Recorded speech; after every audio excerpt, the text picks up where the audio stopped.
ఈ మధ్యకాలంలో మీరు కూడా చూశారు. నిన్న మొన్న జరిగినటువంటి అసెంబ్లీ సమావేశాల్లో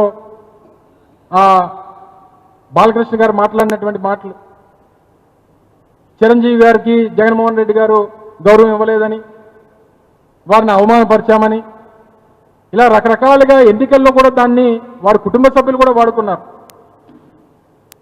కానీ చివరికి వాస్తవం ఏంటనేటువంటిది చిరంజీవి గారి మాటల్లో నిన్న వారి పత్రికా ప్రకటన ద్వారా రాష్ట్ర ప్రజలందరూ 5 కోట్ల మంది ఆంధ్రప్రదేశ్ రాష్ట్ర ప్రజలు కాదు, ఉమ్మడి తెలుగు రాష్ట్రాల్లో ఉన్నటువంటి చిరంజీవి గారి అభిమానులు, ప్రపంచవ్యాప్తంగా ఉన్నటువంటి తెలుగువారు జగన్మోహన్ రెడ్డి గారి మీద చేసినటువంటి తప్పుడు ప్రచారానికి సమాధానం చిరంజీవి గారి తాలూకా ప్రెస్ మీట్ ద్వారా, ఆయన ప్రెస్ నోట్ ద్వారా వచ్చింది.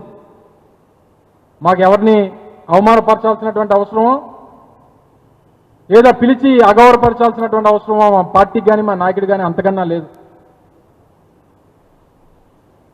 ఎవరైతే ఆ గౌరవాన్ని పొందారో, ఎవరైతే ఆ స్వాగతాన్ని సాధారణంగా స్వీకరించారో వారే చెప్పారు. చివరికి బాలకృష్ణ లాంటి వ్యక్తి వారి సినిమా కోసం అడిగితే కేవలం ఫోన్లో వారికి అడిగినటువంటి ఆయన రిక్వైర్మెంట్ని ఆ రోజు మా ప్రభుత్వం వారికి కావాల్సినటువంటి విధంగా చేసి పెట్టినటువంటి పరిస్థితులు ఉన్నాయి. కానీ పని చేయించుకొని వాడుకొని ఈరోజు నీకు నోటుకు వచ్చినటువంటి మాటలు మాట్లాడడం వల్ల మా తాలూకా ఇమేజో మా తాలూకా గౌరవం తగ్గిపోద్ది అనుకుంటే నీ అమాయకత్వం. తాగి ఏది పడితే అది మాట్లాడితేనో, నోటుకు వచ్చినటువంటి మాటలు చిరంజీవి గారిని అంటేనో, ఏకవచనంతో చిరంజీవి గారిని సంబోధిస్తేనో ఆయన స్థాయికి మనం వెళ్ళిపోతామని అనుకుంటే నీ అమాయకత్వం. కానీ బాధ ఏంటంటే ఇంతమంది చిరంజీవి గారి అభిమానులు, ఇంతమంది పెద్దలు రాష్ట్ర వ్యాప్తంగా మాట్లాడినా సొంత తమ్ముళ్ళు ఇద్దరు మాట్లాడకపోవడం చాలా బాధాకరమైనటువంటి విషయం. సో ఏదేమైనప్పటికీ వారి నుంచి స్పందన కోసం మేం కాదు, చిరంజీవి గారి అభిమానులు ఎదురు చూస్తూ ఉన్నారు.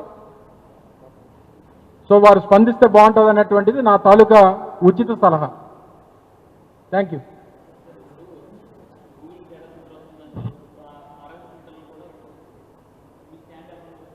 ఆర్సిలర్ మిట్టల్లో నేను గతంలో కూడా చూపించాను, అంటే ఈసారి నెక్స్ట్ టైం ఒక ప్రజెంటేషన్ కూడా ఇస్తాను. సో కాల్డ్ ఏవైతే వాళ్ళు పేర్లు చెప్తున్నారో వారితో గతంలో జరిగినటువంటి చర్చలు కానీ, వారితో మేము మాట్లాడినటువంటి మాటల విషయాలు కానీ, ఆ రోజు మేము ప్రామిస్ చేసినటువంటిది కానీ, లేదా వారు అధికారంలో ఉన్నప్పుడు మమ్మల్ని అడిగినటువంటి విషయాలు కానీ, మేము దావోస్ వెళ్ళినప్పుడు ఆర్సిలర్ కంపెనీకి చెందినటువంటి ఆదిత్య మిట్టల్, అంటే లక్ష్మీ మిట్టల్ గారు అబ్బాయి, ఇప్పుడు ఎవరైతే ఆ కంపెనీని లీడ్ చేస్తూ ఉన్నారో ఆదిత్య మిట్టల్ గారు ఆ రోజు ముఖ్యమంత్రిగా జగన్మోహన్ రెడ్డి గారు ఇద్దరు కలిసి కూర్చొని మా కోస్టల్ బేస్లో ఒక స్టీల్ ఇండస్ట్రీని ఆంధ్రప్రదేశ్లో ఏర్పాటు చేస్తాం, మేము అక్కడ మాకు మీరు భూమి ఇస్తే మేము డెఫినెట్గా అక్కడ మేము ఎస్టాబ్లిష్ చేస్తాం అనేటువంటి చెప్పడం. ఆ రోజు మంత్రిగా నేనున్నా ఆ సమావేశంలో. ఆ రోజు చీఫ్ సెక్రటరీగా జవహర్ రెడ్డి గారు ఉన్నారు, ప్రిన్సిపల్ సెక్రటరీగా కరికల్ వల్వన్ ఉన్నారు. సో మేము అందరి సమక్షంలో ఈ సమావేశం జరిగింది. జరిగినప్పుడు జవహర్ రెడ్డి గారు చీఫ్ సెక్రటరీగా వారికి బాధ్యతలు అప్పచెప్పారు. ఈ కంపెనీ ప్రతినిధులు వస్తారు, వారికి విశాఖపట్నంలో ఉన్నటువంటి నక్కపల్లి దగ్గర భూములు చూపించండి, వారు అంగీకారంతో వస్తే వారికి ఏ కావాలంటే అది చేసి పెడదాం అనేటువంటి చెప్పాను. నిన్న కూడా పబ్లిక్ హియరింగ్ అయింది, మిట్టల్ స్టీల్కి సంబంధించి పబ్లిక్ హియరింగ్ పాయకరావుపేటలో అయినప్పుడు కూడా మా పార్టీ స్టాండ్ క్లియర్గా చెప్పాం. ఈ ప్రాంత భవిష్యత్తు కోసం, ఈ ప్రాంతంలో ఉన్నటువంటి యువత కోసం, ఈ ప్రాంతంలో ఉన్నటువంటి ప్రజల తాలూకా భవిష్యత్తుకి సంబంధించి ఏ రకమైనటువంటి అన్యాయం జరగడానికి వీల్లేదు, అన్ని రకాలుగా ఈ ప్రాంతానికి మంచి జరగాలన్నటువంటి దానికి ఈ కంపెనీ కానీ ప్రభుత్వం కానీ చొరవ తీసుకోవాలనేటువంటి మాట చెప్పాం. దానికి కట్టుబడి ఉన్నాం.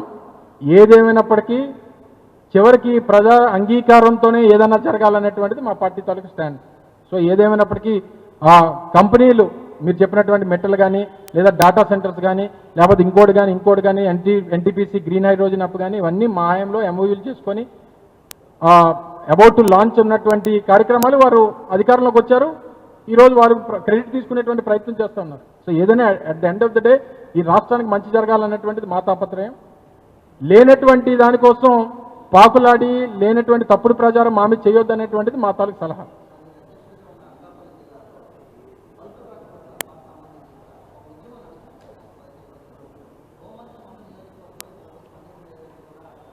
ఇప్పుడే పాయకరావుపేటలో సమావేశం చూసుకొని నేను వస్తున్నా. రాజీపేటకు సంబంధించినటువంటి గ్రామస్తులు కానీ కొంతమంది అక్కడ ఉద్యమకారులు కానీ వారందరూ వచ్చి కలవడం జరిగింది. వారు చెప్పడం ఏంటంటే పాయకరావుపేట శాసనసభ్యులు వచ్చి రేపో ఎల్లుండో మాట్లాడతామని చెప్పడం జరిగింది. సరే 30వ తారీఖున అని చెప్పి అన్నారంట, రేపు వస్తానన్నారంట.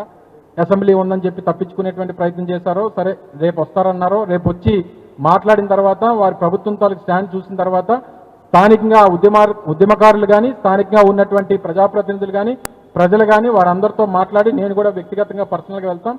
జగన్మోహన్ రెడ్డి గారి దృష్టిలో ఇప్పటికే ఆ సమస్య అందరినీ కూడా పెట్టడం జరిగింది.